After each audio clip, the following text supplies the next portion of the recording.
ময়মনসিংহ শহরের সোনালী ব্যাংক প্রধান কার্যালয়ের পাশেই রাজরাজেশ্বরী ওয়াটার ওয়ার্কস অবস্থিত। শহরে পানীয় জল সরবরাহের জন্য তৎকালীন মুক্তাগাছার জমিদার মহারাজ সূর্যকান্ত আচার্য চৌধুরী এই ওয়াটার ওয়ার্কসটি স্থাপন করেন। কথিত আছে, একবার রাজা শ্রী রাজরাজেশ্বরী দেবী কঠিন দুরারোগ্য পীড়ায় আক্রান্ত হন।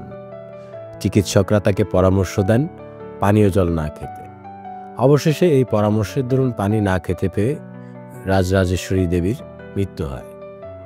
রাজা তার স্ত্রীকে গভীর ভালোবাসার দরুন ওনার স্মৃতিকে অমর করার জন্য জনগণের কল্যাণে এটি নির্মাণ করেন। ময়মনসিংহ শহরে এটি ছিল প্রথম পানীয় জলের যান্ত্রিক উপায়ে সরবরাহ কেন্দ্র। ব্রহ্মপুত্র নদের পশ্চিম তীরে এটি নির্মাণ করতে সময় লাগে প্রায় 1 বছর। এটি নির্মাণ করতে খরচ হয় সেই সময়কার 1,12,500 টাকা এবং সব মিলিয়ে খরচ হয়েছিল 1,42,278 টাকা। নির্মাণ কাজ শেষ হওয়ার পর প্রথম 3 বছর রাজা বাহাদুরের তত্ত্বাবধানে এটি পরিচালিত হয়।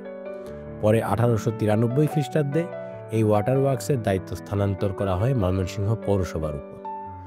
ময়মনসিংহ শহরে প্রায় 80 বছর যাবৎ পানীয় জলের প্রধান সরবরাহ কেন্দ্র ছিল এটি।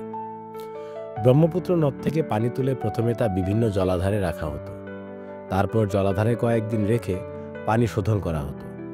শোধনকৃত সেই পানি যান্ত্রিক উপায়ে পানির ট্যাঙ্কে তোলা হতো। পরে তা বিভিন্ন এলাকায় সরবরাহ করা হতো।